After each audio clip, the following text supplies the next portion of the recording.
You know, if you're new here or primarily watch me on this channel, something you might not know about me is that I actually consider myself an artist above all else. Obviously, video creation is my primary medium. Videography is the thing, but I also do photography. I do design work and kind of motion graphics-y stuff. I get physical with mixed media, spray paint work, and even D&D mini painting. But one of my favorite mediums is analog video glitch art. The problem is I have not done very much of it in the past year or two at all.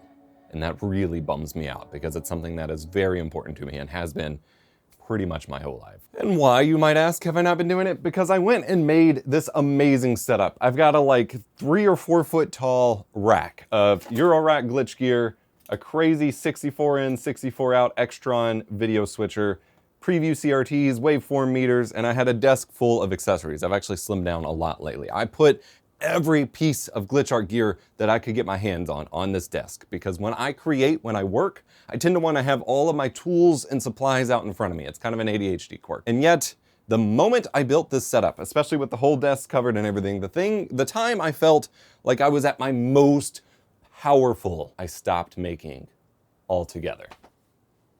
And that is because building a more complex setup introduced a ton more friction. And as I've been working on trying to figure out how I'm going to revamp this setup so I can create more, I got to thinking about how this has actually affected all of my gaming setups as well. Which of course was perfect timing with a thread posted by a gizmo over on our forums, demodisc.zone, linked in the description below, where he showed pictures of his amazing basement setup with a couch, retro station, modern gaming station, racing setup, all the good stuff. And he says he has all this setup, he spent all this time building this amazing setup so he could just game without any friction. And yet the only time he wants to game is when he goes and sits on the couch and pulls up his Steam Deck. And I could not relate more. In past videos, mostly on my main channel before I started doing this channel, I demoed my insane gaming setups where I built a whole TV stand setup with every console I had hooked up through video switchers and RetroTink scalers and everything so I could game on a CRT and on a monitor display, and it was amazing. And then I didn't use it. I didn't game. And it's the same thing I'm doing here. This setup has sat mostly unused other than a couple jam sessions ever since I built it. I got more glitch art done when I was sabotaging my primary work desk with just a couple things jerry-rigged up than I did once I actually built a dedicated station. This conflicts with everything in my brain because my brain is constantly exploding with ideas, and the only way it feels like I can manage them is when I have a dedicated setup for everything. That's my entire studio mantra. I've got a dedicated art desk and mini painting setup. I've got my dedicated main work desk, gaming, streaming, video editing setup. I've got my retro gaming side for video sets and for actual gaming. And then I've got craft walls and glitch art setups, and I am not using this one. And that's because I hooked everything up. I hooked everything up, and then the cable routing, the audio routing, all of it became too complicated. So I'm gonna fix that today. Step 1, I had already done a few months ago, and that was really slimming down. This desk is mostly empty now. I've just got a handful of devices and one that I acquired recently that I haven't even hooked up yet. Obviously this is a little complicated, but that helped a lot with like the load, because I'd go and sit down and just trying to plan any signal path was just a nightmare. But this amazing Extron switcher, 64 inputs, 64 outputs, allows me to route to a big old TV wall I have. It's amazing. But when I'm trying to just sit down and do a little bit of glitch art, it's horrible because there's just too many inputs. And so I'm still gonna use that for my TV routing, it's gonna stay there, but for my at the desk routing, when I'm actually just trying to make some glitch art runs, I need a smaller switcher. I happen to have one of these composite video switchers in a box. I always have a few on hand for retro setups. So we're gonna implement this into the setup. I need to move my captures. Another part of this being its own dedicated setup is I have a really beefy computer powering the whole thing. I have a whole Threadripper rig with a RTX Titan and all sorts of stuff powering this whole setup, because at one point in time, this was its own dedicated art desk when I thought I'd run my art channel as its own channel and have a whole separate desk. Again, more friction, wasn't using it. Dedicated rig, doesn't make any sense because then I'm never actually broadcasting stuff to the CRTs. So I need to move the video inputs and outputs to my mainstream setup and or my Mac Studio so that I have video outputs at my fingertips. I also need to fix this computer because I still want the display wall going with something for backdrops and things like that. But you can see the top monitor has been flickering for like 2 years. I think it's just a bad cable. The bottom one now just doesn't turn on or show anything at all. It might be dead. I might just have to trash it and swap it with another monitor. And I don't want this to be like a functional setup at all. I just want it to be display. So we've got a lot of stuff to tackle, but I am going to slim things down so I can start making glitch art and implementing it back in my videos. On top of just making art in general. Stick with me. I'm gonna need some cables. No, I think I'm gonna need more cables than that. The biggest Achilles heel of this whole setup is video routing, because I have video signals that come from my PC or my Mac that I then want to enhance or glitch or apply effects to, and then I have a lot of different devices that I use to apply the effects, which makes for some complicated routing. Now I could just have the one video out from my computer and just manually plug it into each device and the video out from that back to capture. I could do that. That would be the simplest, easiest way to actually get stuff done. That's how I did it before. I want a little flexibility to still be able to use things in tandem and not have to manually switch plugs all the time. So I think I'm going to use, as much as I'm trying to say this is going to be simpler, I'm going to try to use 2 additional switching options in tandem with my big switcher. So if I can pull this off, and this will be the crux of this entire operation, my video inputs still go through the big video switcher. Then they have dedicated lines going here. So this is an Edirol V4. This is like the Mac Daddy of glitchart analog video switchers. It has cool stuff. It has a T-bar for transitions, a few wipe effects, things like that. I had a bigger Panasonic video mixer that I still have down here, but it was just taking up too much space. This has 4 inputs of composite. It also has 2S video, which I'm not really going to use for anything.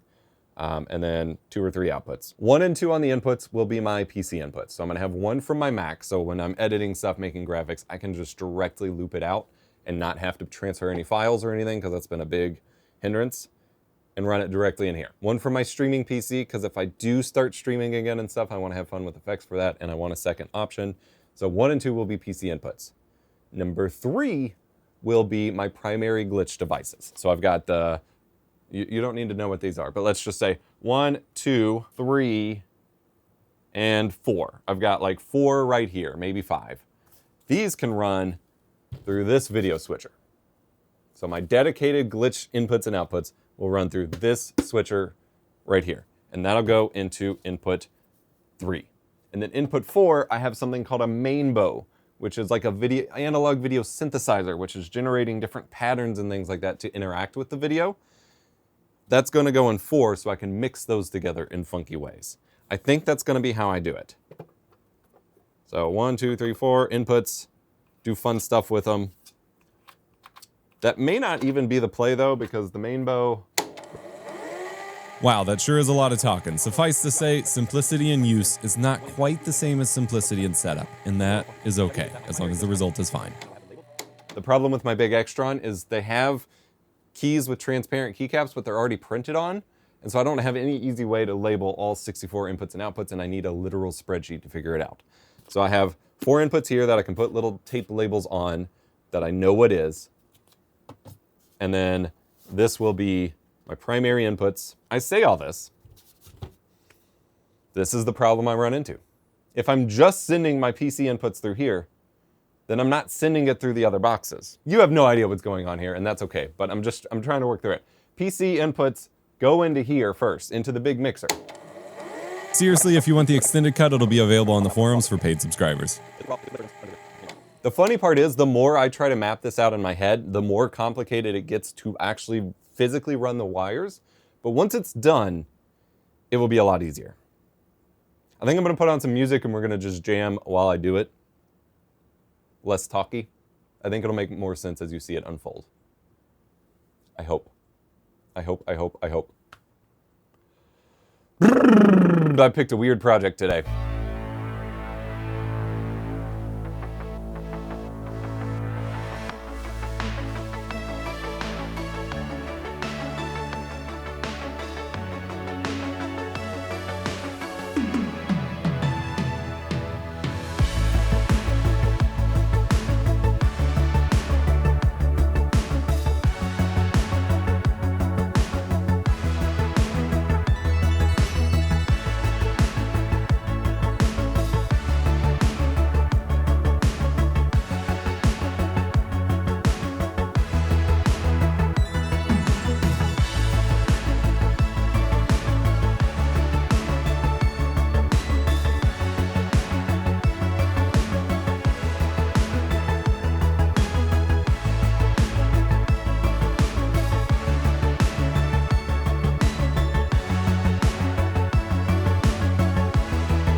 This right here is where the magic happens for getting my video output into the analog mixer. This is the Blackmagic Intensity Shuttle.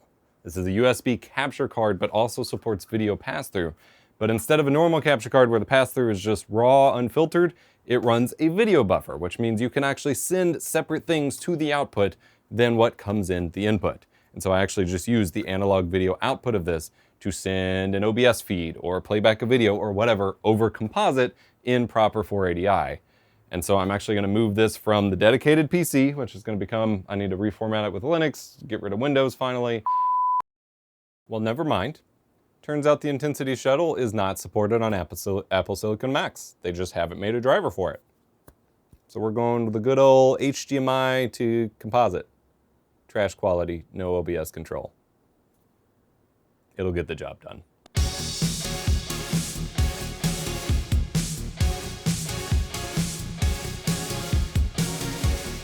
Okay, I truly believe I have created a ghost. I am so confused. All right, here is my CRT, my video preview monitor. You see it has some overlays and a screen. If I switch it from the preview monitor on my mixer, it goes out, switch it to the output, comes back without the overlays. The problem is input, output. This is the input cable. It's not connected to anything. This output cable here is connected to a video switcher's input because it is the output. If I unplug it, signal goes out. This is run to a RetroTink. It is not run to the rest of the setup. You can see it's pulled in another direction. Now, if I instead put on a BNC terminator, because this is the output,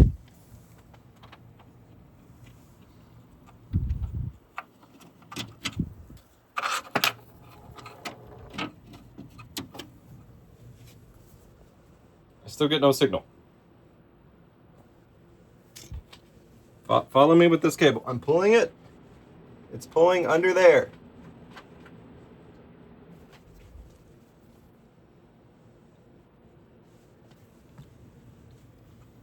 If I reconnect it,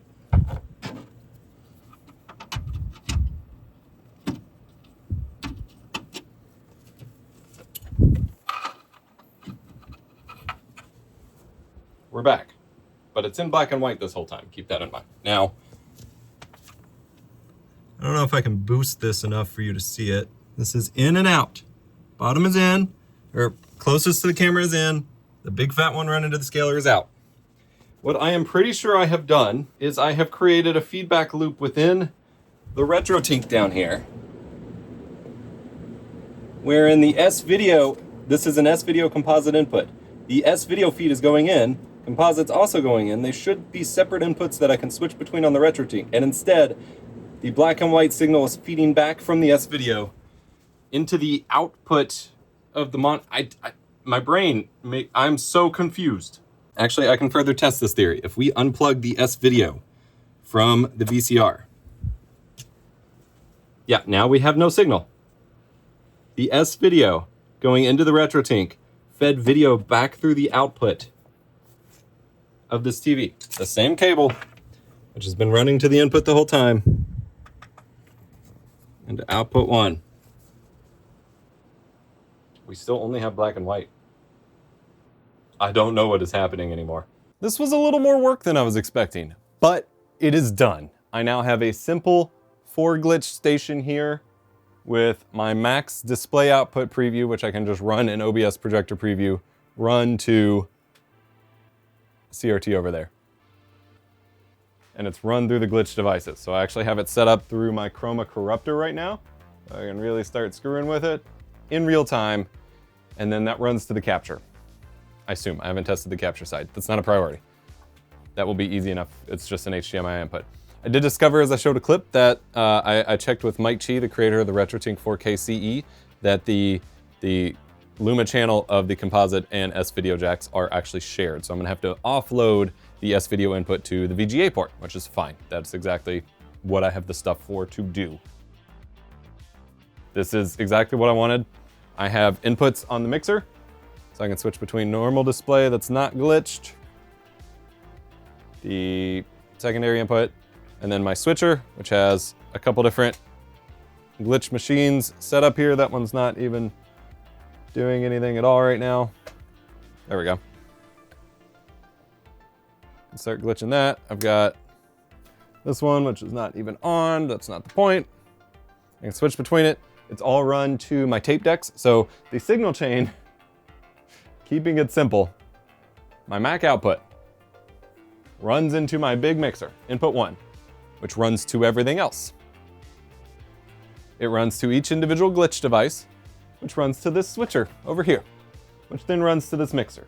I get a clean input, the glitch input, and then another glitch input on that mixer. I can do some stuff with it there as well, glitch it in all those things, and then that output feeds to my VCR, so I could record it to tape if I want for special things, which then feeds to the high 8 VCR because I want to be able to capture from that, and it's easier to just run everything through the same chain, which runs to the CRT and to a RetroTink for capture. Theoretically, I don't have to touch this anymore, because this just runs to everything. Now, if I want to customize what's on the video wall over there and send some of the glitch outputs or something, that gets a little funky and I'm gonna have to run a secondary output out of the mixer and blah, blah, blah. But so far, freaking stellar. And the whole reason I'm sharing this, I realize this is not my art channel. This is not where I talk about this stuff, but I had to do the exact same kind of thing with actually a lot less complication with my gaming setups.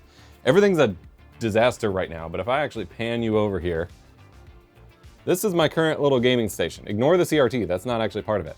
I have Super Nintendo, Nintendo 64, Dreamcast, and then PS2, PS3, PS4, and PS5 hooked up through some video matrices. And I pretty much only play PS4, or the PS3, PS2, and PS5 at the moment.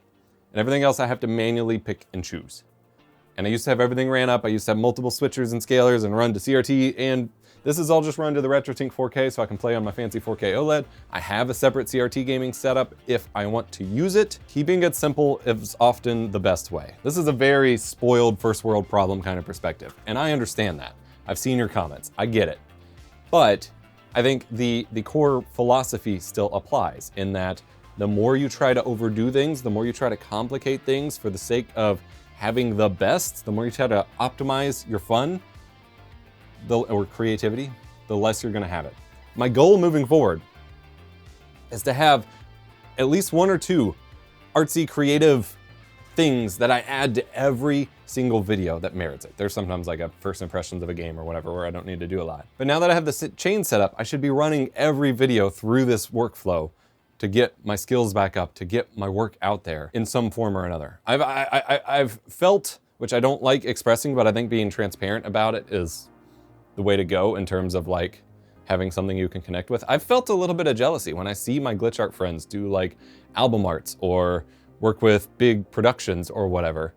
And I'm like, no one asked me to glitch anything. No one asked me to work on this, and I'm trying to, but I don't put myself out there. I'm not making work regularly. I have the stuff, I have the skills, I've made things, but I don't do it regularly and like post it regularly because I overcomplicated my workflow. I need to get back to making stuff, not just talking about making stuff. Do you understand? I hope so. There's one final piece of the puzzle which I'm not gonna wire up for this video, but I am adding to the RetroTink setup. And that is this bad boy right here. Also made by BPMC, who makes the video nasty.